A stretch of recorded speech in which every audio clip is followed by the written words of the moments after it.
ये है खबरों की खबर और आप देख रहे हैं खबरों की खबर टीवी। अस्सलामु अलैकुम नाजरीन, आप देख रहे हैं खबरों की खबर टीवी। मैं हूं आपका मेज़बान फैज़ुर रज़ी। मक्का मुकर्रमा जाने वालों के लिए बड़ी खबर। 13 अप्रैल 2026 से सऊदी हुक्काम ने हज के पेश नज़र सख्त पाबंदियां नाफिज कर दी हैं। अब बग़ैर इजाज़तनामा मक्का में दाखिला मुमकिन नहीं होगा।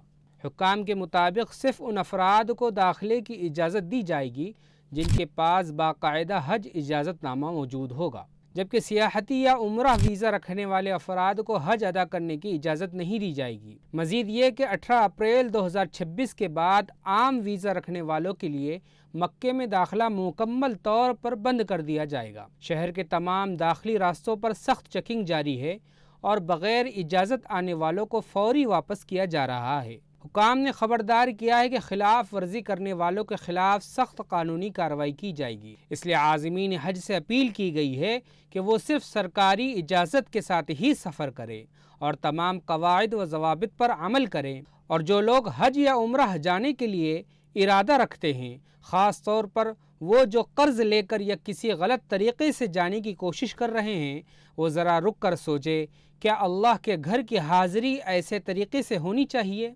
जिसमें कानून के ख़िलाफ़ वर्जी हो?